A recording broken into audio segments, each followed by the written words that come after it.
Hi, Jillian. Hi, Rosalie. It is so good to see your face. It's so good to see your face. Yay! Yay! We're back. We are back after a very extended break. Much more extended than we were thinking it was going to be, but it was lovely. Yeah, well, at times, yeah. At times it was lovely. It was lovely to rest. Yes.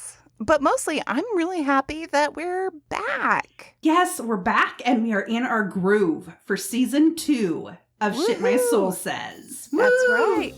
Welcome to Shit My Soul Says, a podcast about all things woo. I'm Jillian. And I'm Rosalie, and we are obsessed with anything having to do with alternative spirituality. And we want to share our obsession with you. Because woo is fun, but it's more fun with friends. I'm a reincarnation coach and energy worker. And I'm a practicing witch. So we've been around the woo block a time or two. Mm-hmm.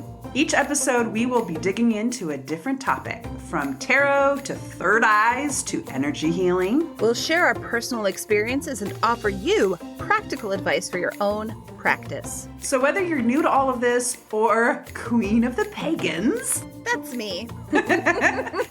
everybody is welcome. No witch card needed. This is inclusive woo. We just want to laugh with you, learn with you. And talk about some woo shit with you. So let's do that. Let's talk about Shit My Soul Says. So it's time. For the weekly woo. What is the weekly woo, you ask? New listener? Because those of you who've been around know exactly what the weekly woo is. The weekly woo is the time in our episode when Rosalie and I talk about some woo shit that we've gotten up to over the past week that we think is interesting, and we hope that you do as well. Jillian, what's your weekly woo? Well, I have 2 different weekly woos. Okay. So, one I wouldn't tell you about before when we talked offline. That's right. Yes, because I wanted to save it for the podcast. So, Christmas just happened, right? Yep. At least in our world right now.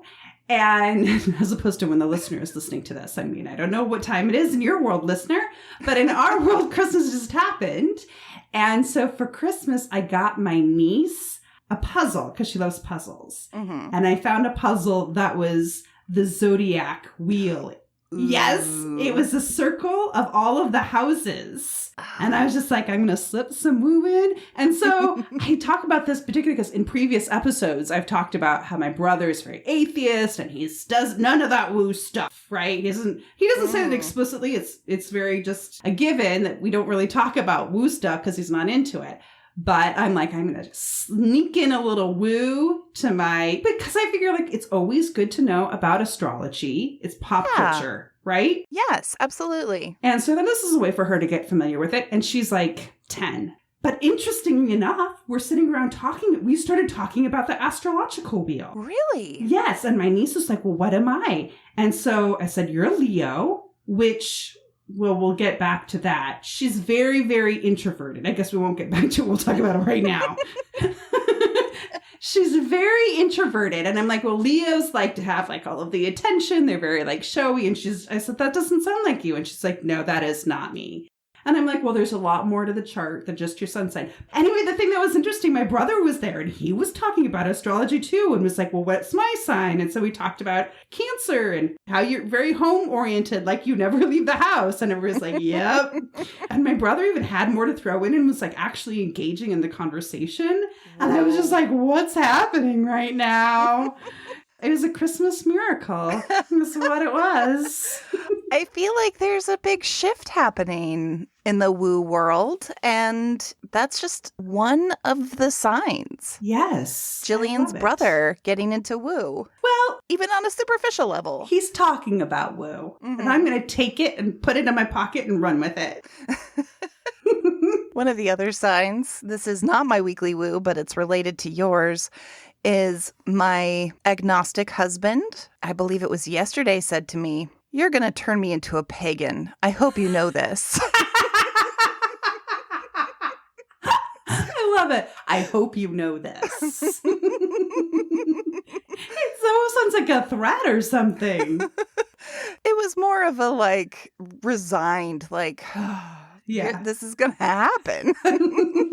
This is fate. Well, I have the second little weekly woo too. I'm Okay. storing them all up after all of these months off. And the second was I was inspired to update my website, jillianharrington.com. Ooh. And shifted it to really focus on my energy work, because that's really where I light up and where I find joy is in doing energy healings. So I actually put on my website the ability to book an energy healing with me Love it. on Sundays. And so you can book directly if you're interested, and also do like energy teachings. So I felt like it doesn't need to take off, but I wanted to like plant a seed. I felt like it was Sure. important to plant a seed and see how it grows. Absolutely. So yeah, Very cool. I'm excited for you. thank you. That's my weekly woos. My Yay. weekly woos. What about your weekly woo? I'm curious because of what you've written down in our notes. Okay, well, first, I wasn't going to bring this up, but now I have to. Now you have to. That I launched my business Yay! recently as a metaphysical advisor and tarot reader. So my website is rosalieforest.com.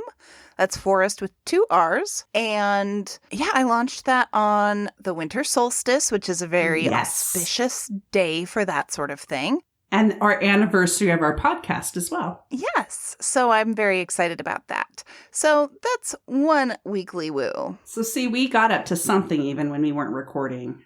That's right. We sure did. We sure did. My other weekly woo, the one that I was actually planning on telling you about, was my lemon pig. Yes, what's that? / apple pig. Yes, lemon pig / apple pig. One of my neighbors posted on Facebook a little picture of a lemon that had been doctored to look like a tiny little pig. Okay. And she wrote, "Have you made your lemon piglet for the new year?" And there was a little blurb about how like, oh, if you, on the new year, if you make a lemon out of your pig, or I don't think the pig would like that very much.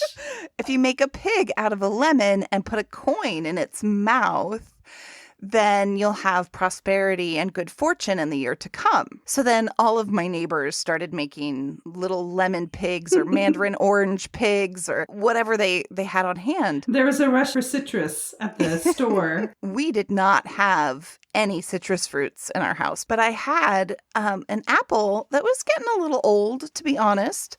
And so I was like, fuck it. So I turned it into a little apple pig, but it doesn't look anything like a pig. What does it look like? I've heard squirrel and hamster Oh. or chipmunk. Those are the, these are on my Instagram, Rosalie Forest 4. So feel free to look at them. Posted on January 1st, 2022. Yeah, welcome. Wow. 222. That was just kind of a thing where it was like, you know what? I'm going to do this fun little thing that comes from who knows where to bring prosperity into the new year, because I didn't have a lot of energy to do the stuff that I would normally do. Yes. I haven't had childcare for over a week because preschool's closed for the holidays. So it's been really hard, but Yeah. let's just say when life gives you apples, make apple juice. Or apple squirrels. With coins in their mouths. I even found a $1 coin. So that's what Oh. I put in its mouth. There you go. That's a rich, fancy squirrel with a big mouth.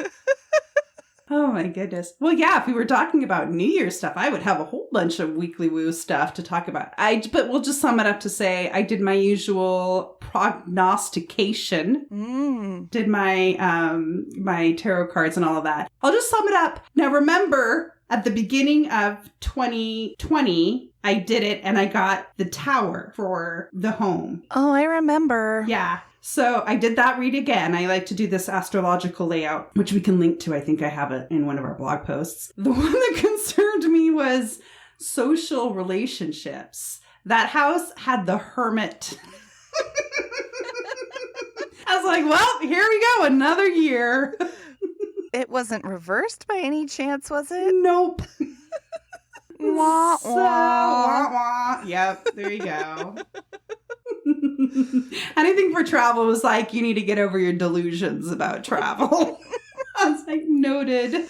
Oh. Yes. Anyway, that's Weekly Woo time. So we're going to just give you a quick rundown of what you can expect from Shit My Soul Says in Season 2. We sure are. Part of the reason that there was such a long break between seasons was that we knew that we wanted to make some pretty big changes to the podcast. We had a retreat and everything where we were inspired by all of these amazing ideas, and it was intense and magical, and then we started to try to do them and they did not work. And it was just like, what? We were inspired to do this. But I think that maybe we just needed to shift our perspective on what the inspiration was telling us.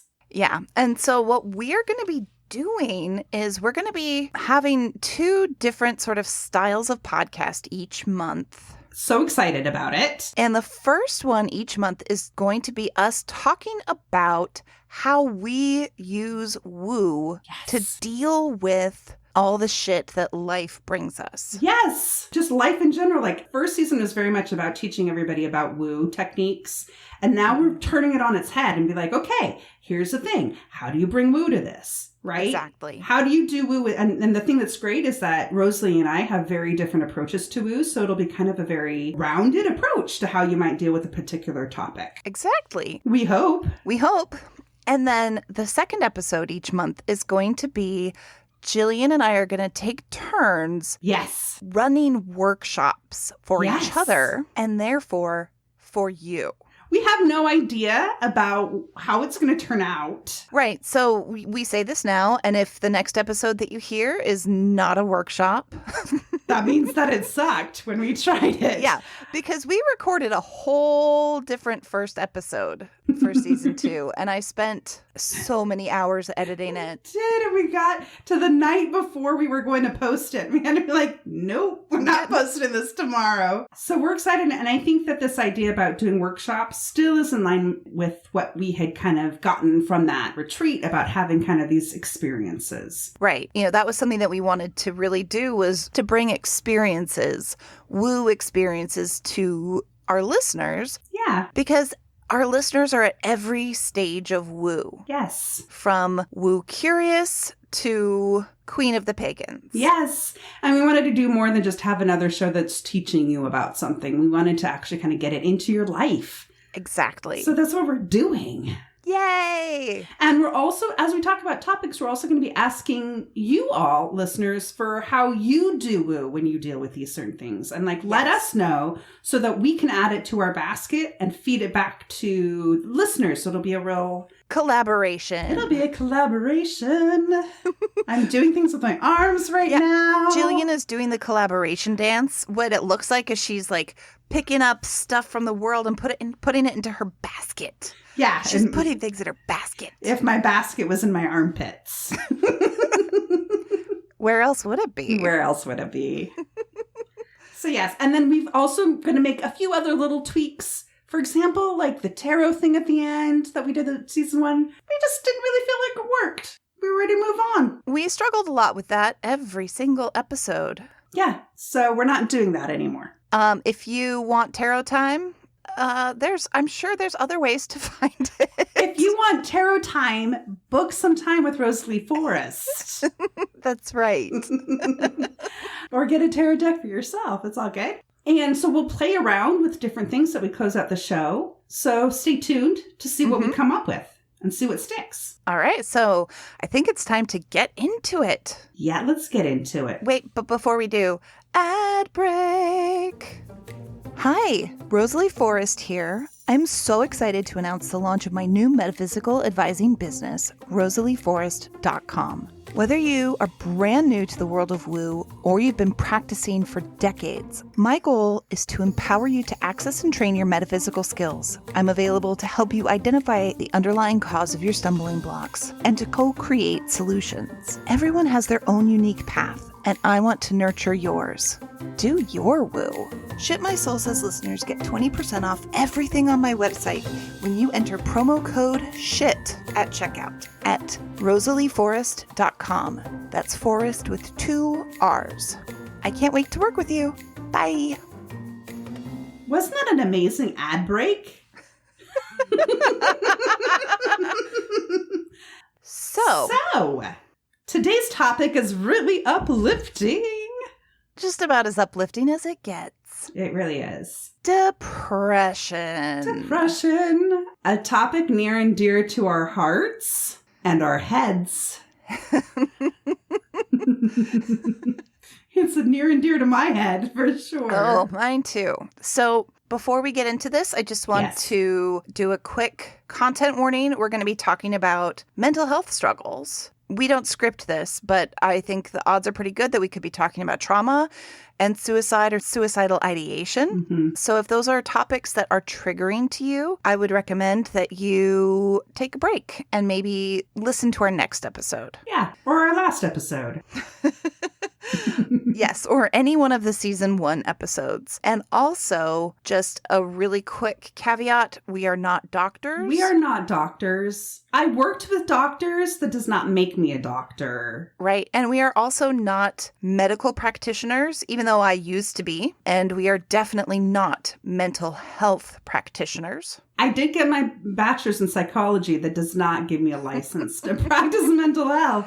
So this is really just based on our personal experiences and our personal understanding. Yes. And if you are feeling like you are considering committing suicide, please check yourself into a hospital, call a suicide hotline. Yes. Reach out to your friends. Get help. It's nothing to be ashamed of. A lot of us have been there. Yep. But yeah, nothing here is medical advice. So please do not take it as such. Thank you. All right. So as we dig into this, let's make sure that we're all on the same page, or at least you know what we're talking about when we're talking about depression. So Rosalie, how do you identify depression? So for me, and again, this is my personal definition based on my experience, is depression is a feeling of hopelessness and helplessness. It can have components of ennui. A big thing for me is difficulty doing anything and just a struggle to feel good about anything. Yeah, for me, we know that it has a lot to do with brain chemicals and serotonin and all of that. But for me, my personal experience with depression, I often kind of feel like my head is just everything moves slower, or my head is sometimes feels like it's filled with tears.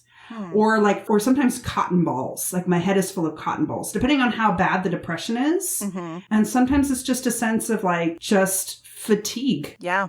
Fatigue is a big piece of it for me as well. Yeah. And I would also just add that it's not just, oh, I'm feeling sad.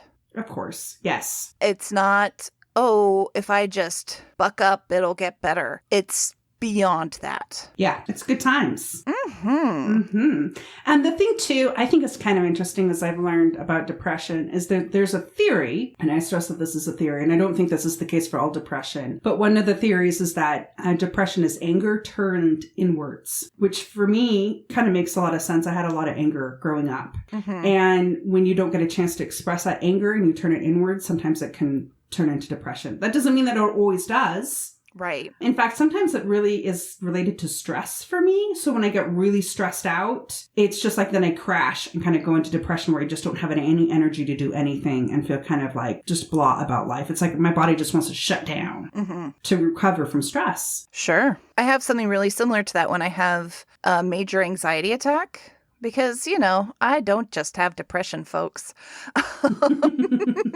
Lucky me. They're the two sides of the seesaw. One of those. Put the words together. So what I want to say here is that I think before we get into talking about how we use Woo, I think it's important to understand how depression has shown up in our lives, right? Mm-hmm. So that you can have kind of a gauge. So for example, for me, my depression, I have seasonal affective disorder, which means when it's dark and I'm not getting enough light, I am much more likely to get depressed when I go through bouts of depression. In fact, including today, I had a little mini bit of depression. I also have seasonal affective disorder, so I get it. If you live in Portland or Seattle, you got a high probability of getting it if you have a propensity to it at all. And I also say the way I have depression, I tend to have it more mild. I tend to have it for a couple of days to a week. I don't have like a prolonged depression like some people do. I did once for a month, but usually it's pretty mild, and it can vary in how severe it is. It can go from just like feeling kind of like today was kind of mild, like just feeling low and sad, to the point where I'm actually having thoughts about like, oh, wouldn't it be nice if I stepped in front of a bus? Mm-hmm. It's the scale. It's a great scale. So I'm like, okay. And so it's funny when I get to that point, I'm like, oh, okay, I'm here now, huh? And I'm like, I'll just step into the middle of the road. It's just like, yeah, Jill, you're not doing too good today. I think maybe you need to practice some more self-care. So I would say I probably have a more severe depressive picture than you do. I have been diagnosed with generalized depression and anxiety. I'm on an SSRI, so that's an antidepressant, and I'm actually on 2 different meds, and I don't remember what the other one does, to be honest.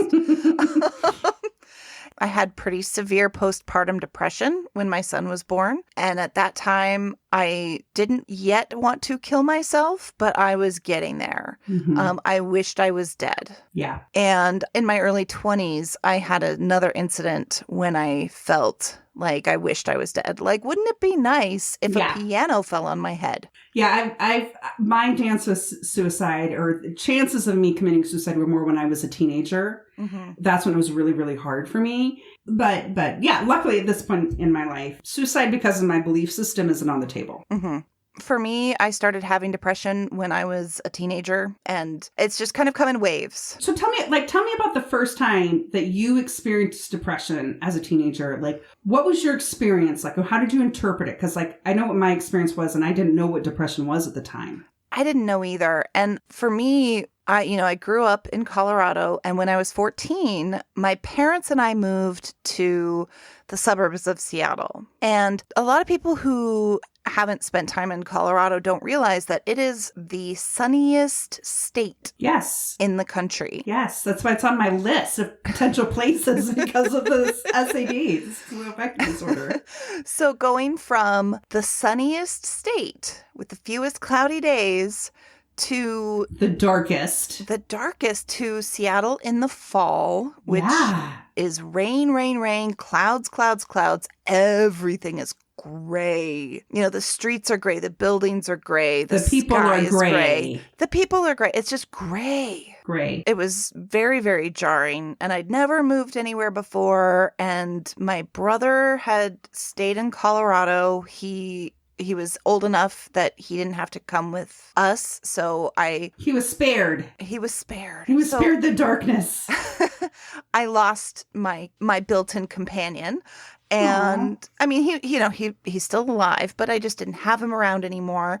And I was just low. There's an element of it was a traumatic experience, right? Mm-hmm. Moving is a trauma. It's a big deal. Absolutely. Particularly when you're a teenager. Yeah. And then there was also the seasonal affective piece. But I also think that there was just, it triggered a lifelong battle. Yeah. What was your first experience? So I don't remember. Maybe I was 13. I had also moved from Gladstone to Portland. So it was a bit small in geography, but large in impact emotionally. I just remember I thought I was going crazy. Like I literally thought, I just remember everything felt kind of distorted. Mm-hmm. And I just remember feeling like spacey. Yeah. And just thinking, okay, I'm going crazy now. Mm-hmm. But also getting really, really quiet and really curled up inside of myself, which, if you know me, if I ever get really quiet, it's a really big red flag. For sure. Because it is, when I'm nervous, I talk a lot. When I'm happy, I talk a lot. When I'm bored, I talk a lot.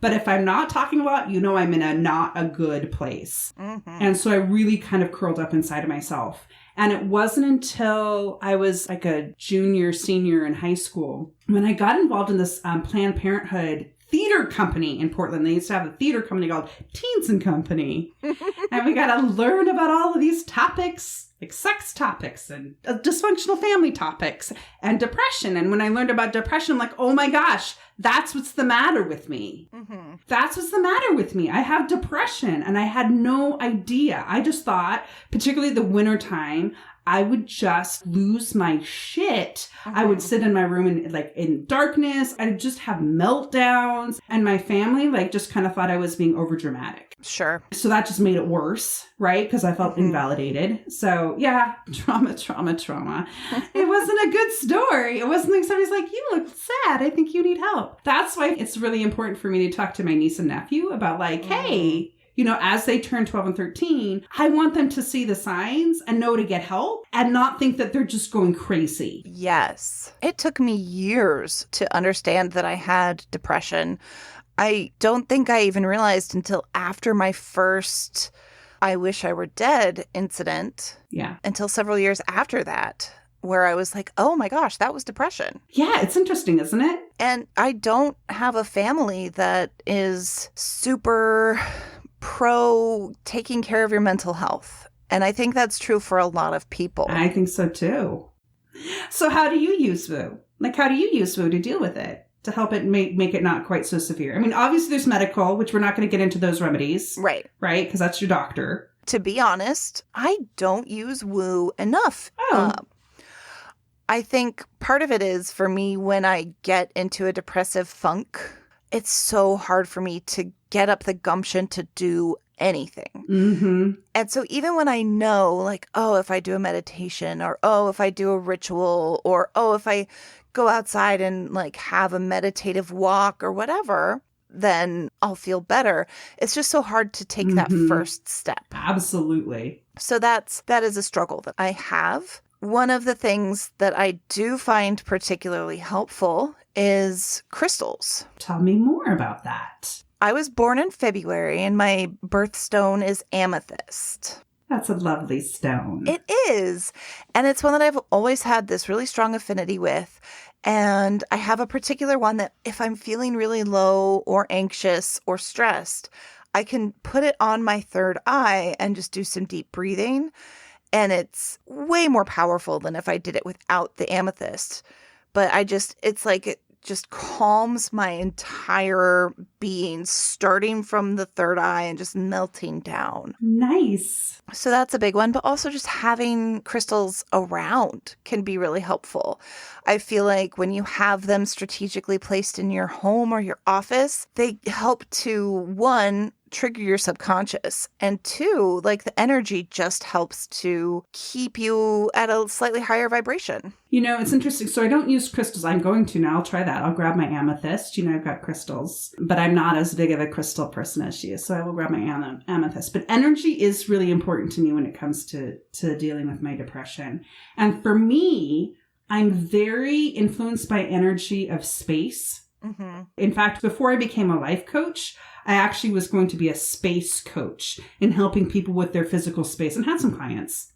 For what it's worth, I had a few clients. But my space has an impact on my mood, definitely. And I think that it's more than just like a concept. It's like, I think there's an energetic, like I know as I was learning all about space planning, clutter, for example, is sticky. It has an energy to it. And clutter actually, I say it's sticky because it attracts more clutter. It's fascinating. I've seen this in play. You have a piece of clutter and like it just starts getting friends. Mm-hmm. They have a little clutter party. And that energy, like that energy of your space affects you. I'm energy sensitive, right? Mm-hmm. So for me, today, as I mentioned, I was feeling low. I was feeling a little bit of depression. And so what I did is I knew I needed to clean my house up. Now, granted, that means I wasn't at the lowest. When I'm at a really low place, it's hard to move at all, like you said. Right. But often what I'll do to help with that is like, because I tend to self-medicate with like television. So I'll like watch television for 20 minutes and then go for 5 minutes or 10 minutes to clean up my space. And as I clean up my space, I start to gain more energy. So it really, because I know I can't just do the whole place at once, but if I just do a room or if I just do 5 minutes or something, it completely helps me in my mental state. I like that a lot because I struggle with clutter and my husband struggles with clutter and I've got a 3-year-old. So it's clutter's part of the game with a 3-year-old. You know, my 3-year-old is a Virgo and he is hands down the best at cleaning. He gets to be the cleaner for the house. Congratulations. But I like the idea of just taking just a little bit here, like a little bit here and there, and then working at it a tiny bit at a time, because I think that that's a lot easier than saying, I'm going to clean my house. Yeah. Well, and the thing too is when you're depressed, things are just so much more overwhelming. Yes. So if you think about your house, it's just going to press you more. Like it's just going to weigh you down. So that's why it can even be to the point where I'm like, I'm just going to clean that one shelf or that one area of the countertop. I'm just going to do that area. Sure. Or, I mean, it could be something as simple as like, I'm going to give myself 1 minute. Yeah, absolutely. You can be amazed at what you could do in 1 minute. And even if it doesn't look better, it will be better. Yeah, exactly. And the thing is I really do believe this is where the woo comes in, especially that things can drain your energy or they can give you energy, right? Like I've actually read about that. Imagine there's like little strings attaching to you to all of your things. And if something fills you joy, like with Marie Kondo's technique, if it fills you joy, that means it's feeding you. But you can pick it up and if it feels draining even to hold it, it's draining your energy. So the more you can kind of get that stuff put away, the more you're able to reclaim your energy. So yeah, when you talk about things, I mean, they can have an effect on your state of mind as well as your energy. Absolutely. I always mean to be like, oh, I'm going to feng shui my house. Well, I mean, I can't even clear off the dinner table, but maybe one of these days I'll get around to feng shuiing it. I have a book I can lend you. I have a book. Maybe. I had a book. Who knows where it would be? Well, so that sort of thing helps me a lot is to just clean out the house. But of course, to your point that you said earlier, that's if you even have the ability to move. Right. And so I do have a woo technique, and I'm going to tell people about it. I don't know if this is going to be helpful or not, but it's extremely helpful for me. And that's I work with my spirit guides. I've mentioned this in previous episodes. I think when we were talking about spirit guides, which makes sense because spirit guides is in the title. But when I get to the point where I can't even function, I ask my spirit guides to just boss me around, basically. And they tell me, okay, now you're going to get up and you're going to take a shower. Okay, now you're going to do this. Now you do this. Now you do this. And it's just so easy because I don't have to think about it. Sure. And it's weird because I know it's in my head. And if you don't believe in spirit guides, you think it's my own thoughts anyway. Well, maybe it is. Maybe it is. Exactly. And it's not a part of my mind where I'm putting energy into thinking thoughts. It's not a part of my mind saying, well, I should do this, so I'll do it. No, it's literally a voice in my head saying, go get up and take a shower. If you don't believe in spirit guides, that's fine. You could still do that with your higher self or your deities or the universe or the collective unconscious. Or you know what? You can also just pretend. Or you can just pretend. You can just pretend and it can still help you. You could ask Superman. Yeah, or Wonder Woman. Or Wonder Woman, or anyone that you feel is an authority figure. Or that you feel connection to. Yeah, an ancestor. Anyone that can just help you, that you view as someone who has authority, but a gentle authority where you're not going to resent them. And I say that I think the thing that's hard to kind of give this as advice to people is that people have a hard time learning, like, how do I listen to that in my head?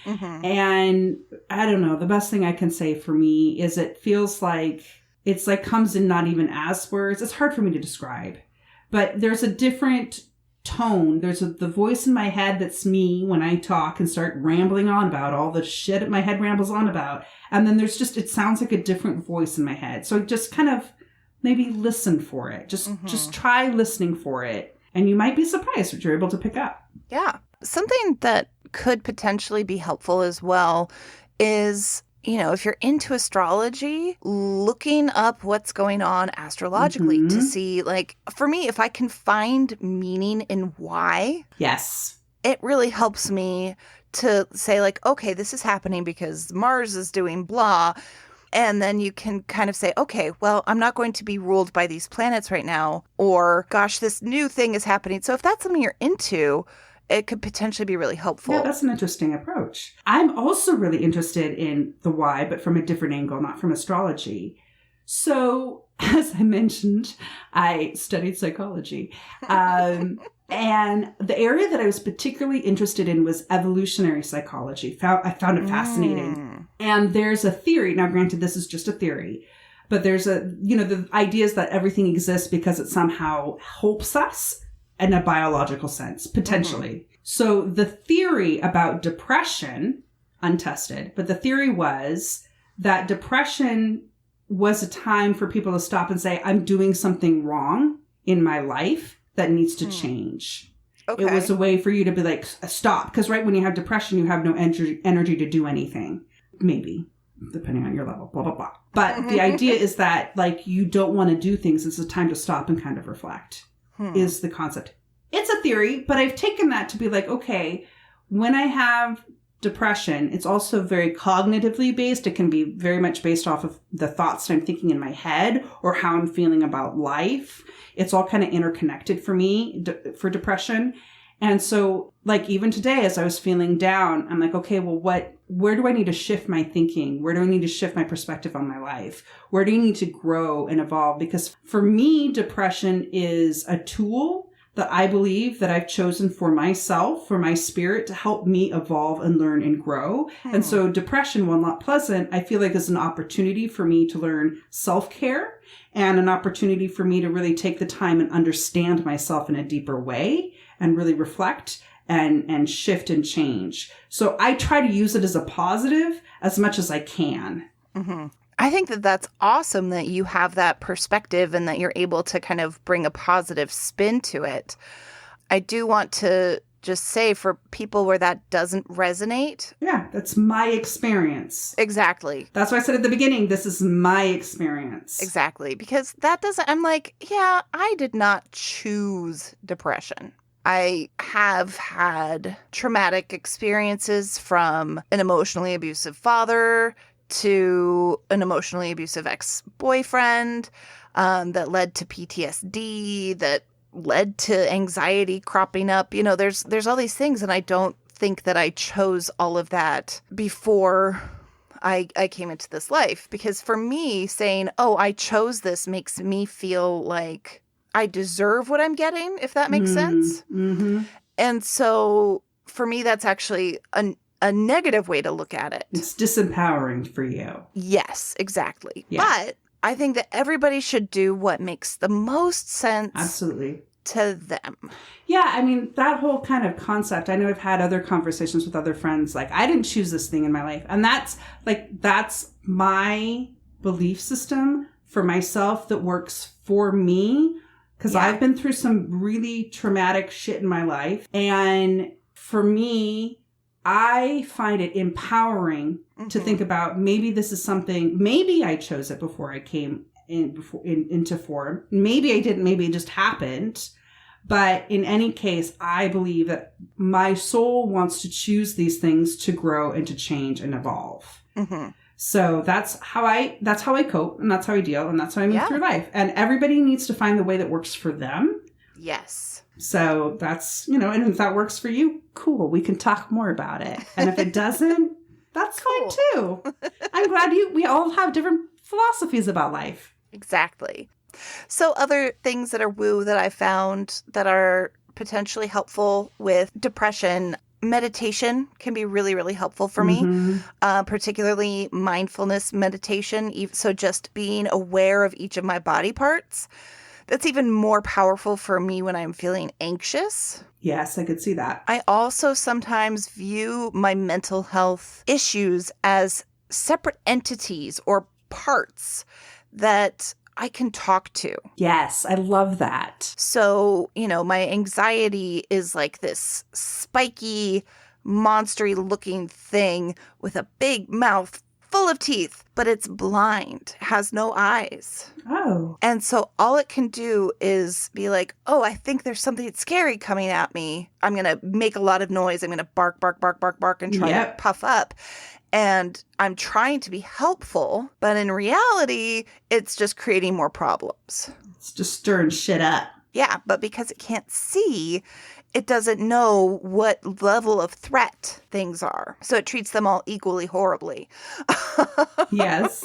And with depression, it's more of like a small child. But I haven't spent as much time with the depression entity. So I need to look at that more because it's really effective with anxiety, just to be like, hey, anxiety monster, calm down. Yeah. We're not being attacked by a lion. I just have to write a paragraph. That kind of makes me think. So when I'm depressed, one of the signals for me that I'm going into a depressive state is my thoughts get really negative. Mm-hmm. And they get really negative at me, mean to me. I start getting really mean to myself. And I'm lucky at the beginning, when I first was learning a lot about this in my teens and my 20s, it would put me into a tailspin.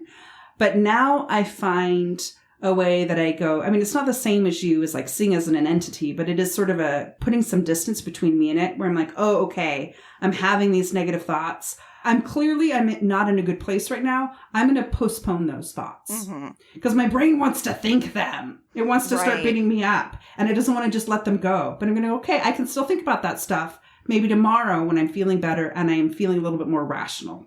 Mm-hmm. Right? And that tends to help me a bit too, to help me get out of just beating myself up. I like that.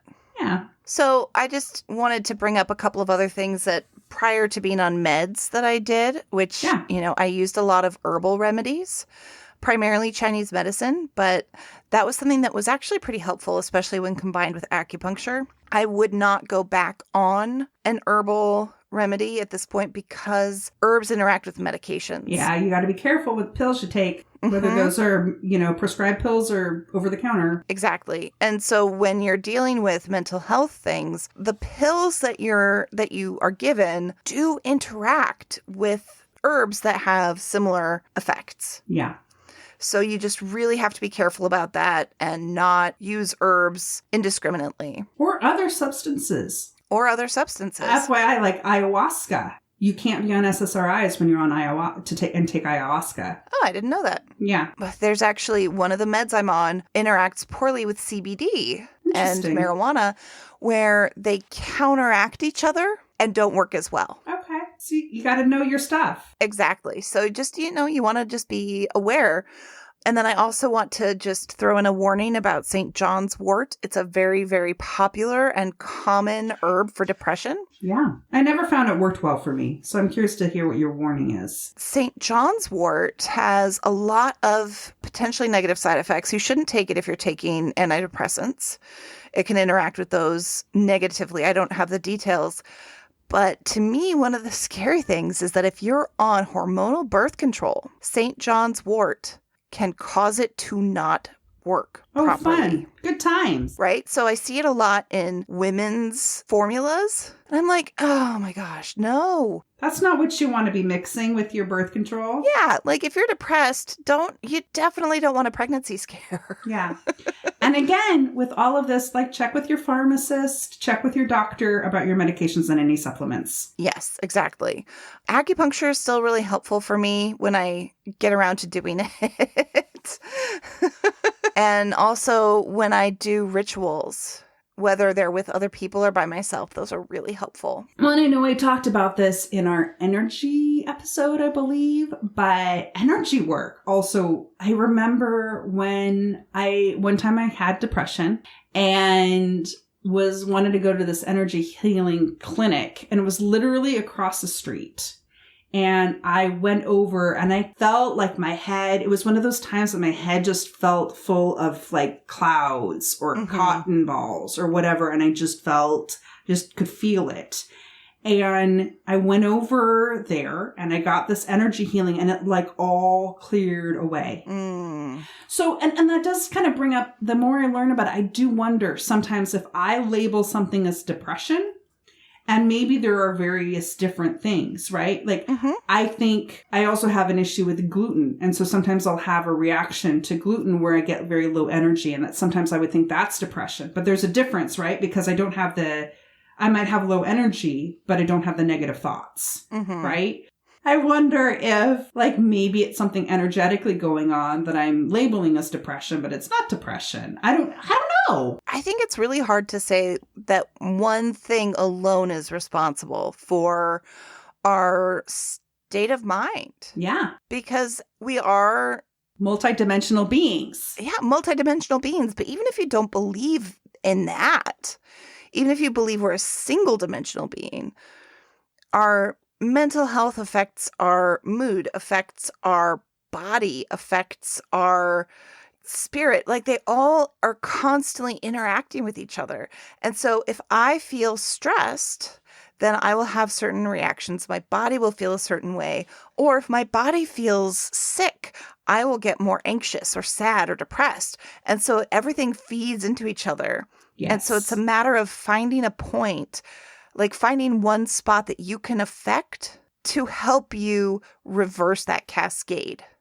And I think too, for me, I like approaching it from like different dimensions, right? So I like to use the woo side of things, but I also like to use the non-woo, right? I've got a light for my SAD. I focus on my food and make sure I'm eating healthy. And like exercise is good for me to be preventative. By the time I'm depressed, it's probably too late for exercise, but I know that it keeps me healthy, keeps my brain in tune. Right. I mean, there's, it's also looking at my chakras. Seeing if there's any chakra that feels particularly icky, that can have a big piece of it. I think my most notable chakra experience was with you. When I felt like I had this black gunk on my heart after I'd broken up with my abusive ex-boyfriend, and you did an energy healing on me. And you were like, I see there's something black and like sticky on your heart chakra. And you just cleaned it off. And it was like, oh my gosh, my whole mental state just went poof. I wasn't fixed, but I was so much better. Nice. So looking at your chakras or having somebody who can look at your chakras, like, I don't know, Jillian. Like me. It's potentially really a very powerful tool. Yeah. Completely agree. That's why I am looking forward to energy work eventually becoming mainstream and something where they're able to actually utilize it. I think there's so much untapped potential in energy work. Agreed. I mean, I know this isn't the energy work episode, but like literally I did an energy healing on a woman who did not believe in any of it and was like, okay, whatever. I gave her an energy healing and she started crying. And she was like, I don't even know why I'm crying. It's like, it's okay. Releasing energy. So there's something to it. They're like, I mean, really, like, I sometimes don't want to feel like there's anything to it, but well, not now. But originally, like, I would think, oh, this is just something we're making up in our heads. But no, there's definitely stuff to it. Absolutely. Any other things you want to bring up? For me, being around people helps me with my version of depression. So I know, like, if I'm feeling depressed over the weekend, when I would go into work in person, that would give me a like, oh, okay, good. I'm going to be going around other people in a couple of days, and that will help me get back to normal. But since I don't have that now, it's harder for me to get out of it. It stays more of a constant state a little longer because I don't have other people's, and I don't know what that is. If I'm matching their energy or I'm picking up their energy or I'm doing some healing on that I don't even know about because apparently I do that. I don't know. I don't know what it is, but there's something around being around other people that helps me clear through the depression. I like that. For me, I'm more of an introvert. So being around people as a sort of generic concept doesn't help me. It can make things worse. But being around specific people can really help. Yes. Certain friends, you're one of them. You give me energy instead of sucking it away. But, I have certain friends where it's like, oh, I don't really want to talk to them, but I said I would. And then I talk to them and I'm like, oh my gosh, I feel so much better. Yes, exactly. There's something about that. We can heal each other. Yes. And we are, a species that likes to be in groups. This is the truth. Going back to that evolutionary psychology idea. Yeah, so that's like kind of the soup to nuts on woo and depression. I'm sorry, could you not use that phrase? Soup to nuts. I hate that phrase so much. I had this coworker who was the worst, and he used to be like, well, that's soup to nuts, and we got to do soup to nuts and soup to... And I was like, if I ever hear that again, I'm going to punch somebody. It's a good thing I'm on this side of the screen. Sure you can't punch me. Okay. And that's the alpha to omega on depression. Is that better, Rosalie? Yes, thank you. So, yeah, that's the news that's fit to print about depression. I'm going to see what other, stupid sayings there are. Yeah, so I would say that's what we have experienced about depression. Those are the things that we've learned, our techniques, our tips, our tricks, our findings about how to interact with the world and ourselves when we're in a depressive state. But we still have more to learn about this. We're still people that are growing and learning. Absolutely. So I know for me, what I would still like to learn, so if anybody out there has any tips or techniques, I would love to hear it. Like I said, for me, my depression tends to be very cognitively based. Like my thoughts tend to push me into depression a lot more. And I haven't yet found out how to, when that starts, how to redirect that energy into something positive, right? Right. I tend to avoid by watching TV or eating or end up going down the rabbit hole of the depression thoughts, the thoughts that stir up the depression. But I would love to hear a way to kind of how to redirect that energy in a healthy way. That's what I want to learn. I love it. I feel like I need to learn how to just get started when I'm in that slump.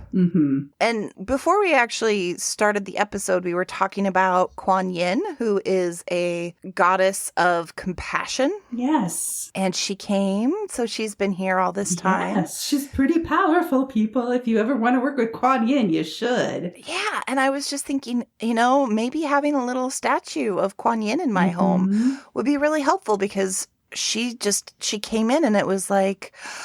yeah. Just so calm, so quickly. Yeah. And I just feel like she just can hold you in her hand. She just feels really big to me. And she could just hold you.